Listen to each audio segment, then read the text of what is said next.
Pacific Northwest is home to some of the most dangerous volcanoes in the country, and scientists say we are not paying nearly close enough attention to them.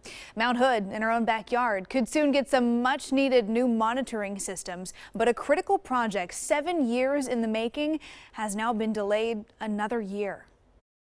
This is one of the fiberglass enclosures that we're going to be installing at each site. They may not look like much sitting on a flatbed truck, but these 3 digital monitoring stations could be key to getting a life-saving heads up before Mount Hood erupts. We want to make sure that Mount Hood has the level of monitoring that is sufficient enough for the hazards that it poses. Hazards like an eruption that could send volcanic mud flows sliding down onto ski resorts, highways, and rivers, and blanket the area in plumes of toxic ash, threatening nearby communities and air travel in and out of PDX.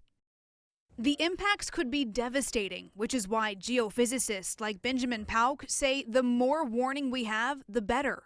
The best way to do that is with monitoring stations anchored to the ground around Mount Hood that can tell if the volcano starts to swell. So as magma moves in from depth into the volcano itself is going to inflate, kind of like a balloon. Those GPS receivers are going to move away from one another. And they're sensitive enough to feel that, even if it's only a few centimeters. These red triangles are our existing seismometers. The yellow triangles are the new stations the USGS wants to install. They're on the west, north, and east faces of the mountain in a protected wilderness area.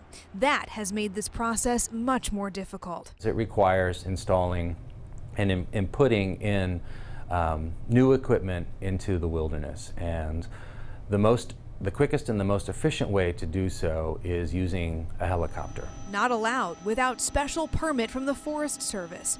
The team filed their first permit back in 2014. After 5 years of review and public comment, they were finally given permission this August. Then nature posed another problem. They waited until after Labor Day, avoiding nesting birds and the busy summer tourist season. But an unusually cold, wet September meant the team wasn't able to get it done this year before snow set in. Now they wait for next fall and hope the mountain stays quiet for another year. We feel we need to have these instruments in the ground before activity starts.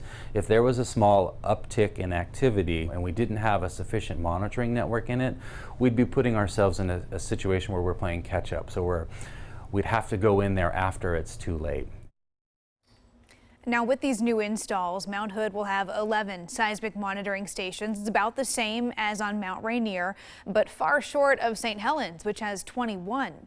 Pauk says the team scouted sites that are pretty far off any trails. So after they're installed, they'll quietly run on solar-powered batteries, and they'll be out of the way of most hikers enjoying the wilderness area.